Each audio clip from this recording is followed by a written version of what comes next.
On ne présente plus le Range Rover 4x4 de luxe par excellence qui en est à sa 4e génération depuis 1970. Cette mouture est la première à recevoir une version hybride, il s'agit d'un V6 diesel qui associé au moteur électrique développe 340 chevaux en cumulé, soit autant que le V8 diesel de la marque. Cette version existe en châssis normal ou comme sur notre modèle d'essai en châssis long appelé LWB comme Long Wheelbase, qui atteint 5,20 m de long, soit presque autant qu'une classe S limousine. Les roues de 21 pouces sont de série sur notre modèle en finition haut de gamme autobiographique.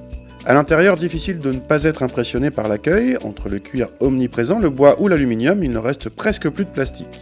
La qualité de finition est remarquable et ce Range Rover en impose plus que le X5, ML ou Cayenne. L'équipement de notre modèle d'essai est archi complet, y compris côté high-tech.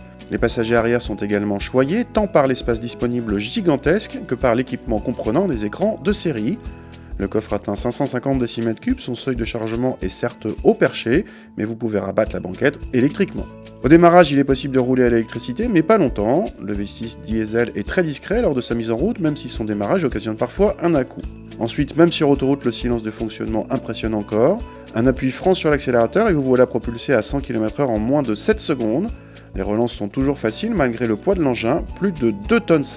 Avec cette masse impressionnante, difficile de jouer les ballerines. Lors de la mise en appui, ce gros engin penche tout de suite, mais le roulis est ensuite maîtrisé.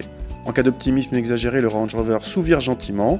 Côté confort, c'est bien mais sans plus, car on espérait un peu mieux pour le filtrage des inégalités. Les prestations superlatives de cet engin imposant ont un prix. Aux 135 000 € de base, notre modèle d'essai ajoutait 16 000 € d'options, dont 5 000 € pour un système audio hallucinant de 1700 watts. On est dans la démesure de A à Z, sauf pour les consommations, très raisonnables vu le gabarit et les prestations. Land Rover annonce 6,4 litres de moyenne et 169 grammes par kilomètre de CO2. Une version hybride rechargeable, annoncée pour bientôt, devrait consommer encore moins.